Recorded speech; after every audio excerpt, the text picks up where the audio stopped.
People say trails are meant to be discovered, not just found. Well, I've discovered a beautiful trail called Secret Canyon Trail. Okay, all right, I didn't discover it. I found it. Let's be real. What I did find or discover is this amazing video by Jerry, Arizona. Now, recently, my wife and I had the opportunity to hike this trail, and it's amazing. It's beautiful. And on top of that, it's an adventure to get there. Now, what's cool is that it looks like Jerry, Arizona has put together a trail video to help everyone kind of guide themselves through it. So we're going to watch this video together. We're going to see how this trail guide works, and I'm going to do some comparisons to my recent hike, and we'll go from here. Let's hit the virtual trail. Beautiful opening. Dang. There wasn't much water when I was there. Yeah, it's that pretty. So today I'm going to talk about Secret Canyon.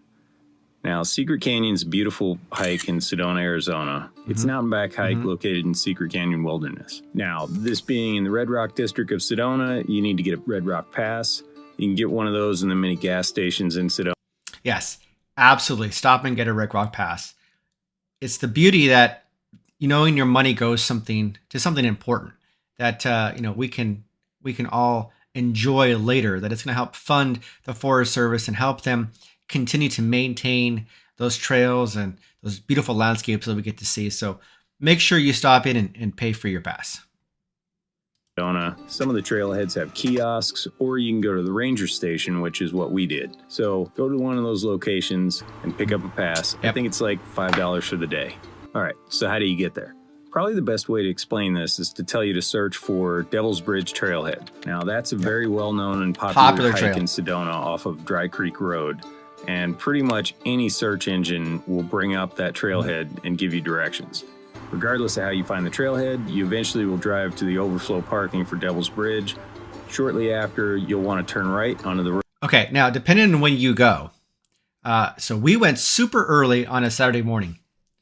There wasn't that many people on the overflow, but I'm going to tell you right now, when we got to this parking lot, oh buddy, you could barely get in there. There was no parking left. So be prepared.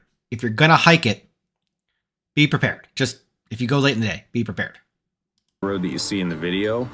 Now, this is where things start to get interesting. If you want to get to the Secret Canyon Trailhead, there's two ways. You can drive there or you can walk there. They make it very clear. If you can't so hold on. Get past this row of stones to get onto the dirt road, your vehicle has no business being on this road. He's absolutely right. Except, well, I have a 4Runner, and we went to go over this rock, and I forgot to put my truck in 4-wheel drive. It went over no problem. I had the clearance. If you got the clearance, great. I just forgot to go in 4-wheel drive, and not a problem. But it was funny. It was just, So if you don't have the high clearance 4x4, park as if you're going to hike to Devil's Bridge. Now, this is going to add about 3.5 miles each way, and there's elevation gain and loss, full sun exposure, pink Jeeps, ATVs, jerks like me in high clearance 4x4, stirring up dust. It's really unpleasant, to the point where I would hesitate to recommend this hike if you can't get to the trailhead itself to start. Now, if you do have... It's still pretty. I mean, it's still a pretty hike from there to the Devil's Bridge. But I would still recommend an ATV or an off-road vehicle. Have a high clearance 4x4. It's actually a lot of fun to drive past all the people that are walking up and down the dirt road. Now, if you're one of those people that I may or may not have been laughing at while we drove by, if it makes you feel any better, I've had to do this walk to Secret Canyon before, and it sucks. So yeah, I've hiked it, not to Secret Canyon, but I've hiked it to Devil's Bridge, and Yep. When you get the dust of cloud to come into you, it's no fun. But I'm telling you, so worth it. So worth it. He is spot on. I feel your pain. Still thought it was kind of funny, though. Anyway, however you get there, after about 3.5 miles on this bumpy, rough road, you'll come to the parking area. Everything is clearly marked and easy to find, but like any hike, I'd recommend pre-marking your directions on your GPS just in case. Once you're at the parking area, there's maybe 6 or 7 spaces, but I've only seen like 2 or 3 cars at max. So pick a spot, grab your gear, start hiking. I think we parked in the same spot, like the exact same spot he did. So we're at Secret Canyon Trail, and we're gonna get started. I need a better, like, something to say. No. Mine was lame too. What's nice about this trail is that it gradually goes up from like 830. Oh, there you go. Yeah, exactly. I had almost no water. All I had was stagnant water, no running water. So it was a tough time. I'm hoping the next time we go back, there's plenty of rain to cover those areas where we missed that water. Because I want to see that beautiful little waterfall in the opening sequence. Oh, I'm excited. I want to see it.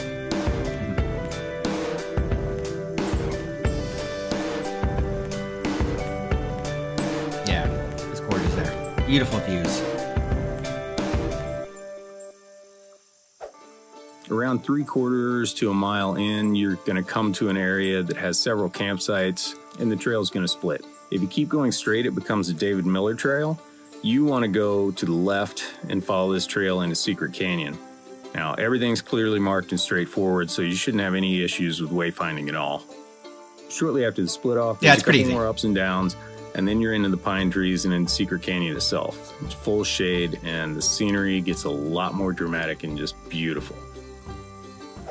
He's right. It does. It gets gorgeous. What's amazing is that you get to see the difference in how you're going off-roading in this red rock area, and then you come into this, beautiful, gorgeous canyon area. And as you're hiking through, you get, I don't want to spoil it, but it's great. You really got to get out there.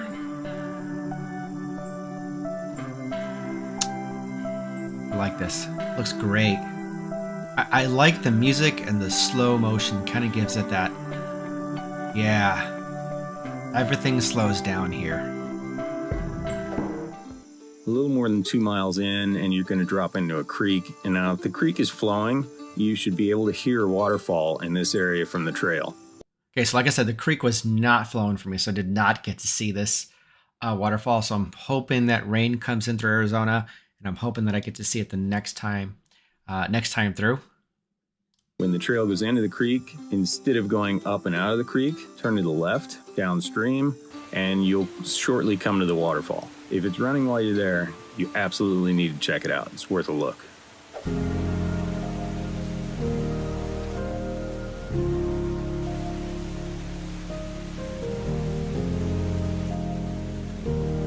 Gorgeous. Man. Shortly after the waterfall, you start coming across beautiful campsites. We came across quite a few, maybe a half a dozen or more. They're spread out. My wife and I didn't camp. We actually we were just a day hiking, so we didn't make base camp anywhere. We didn't stay the night. We did everything in one day. Well, for privacy, basically, you just go in as far as you want, pick a spot, set up your camp, and you're good to go. Now, we set up camp about 3 miles in, dropped our stuff off, and then explored a little further before turning around for the day. Nice.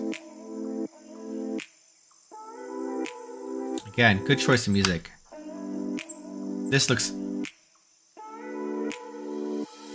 sometimes you say that a video doesn't do justice, and I think Jerry Arizona has done a great job putting this video together. It captures most of how stunning this trail actually is. But again, you've got to get there to see the colors pop so good between the morning and then the afternoon. There's such a difference in vibrance of the color and how the sun reflects on these rocks in that canyon area. You won't experience it really, truly, unless you're there.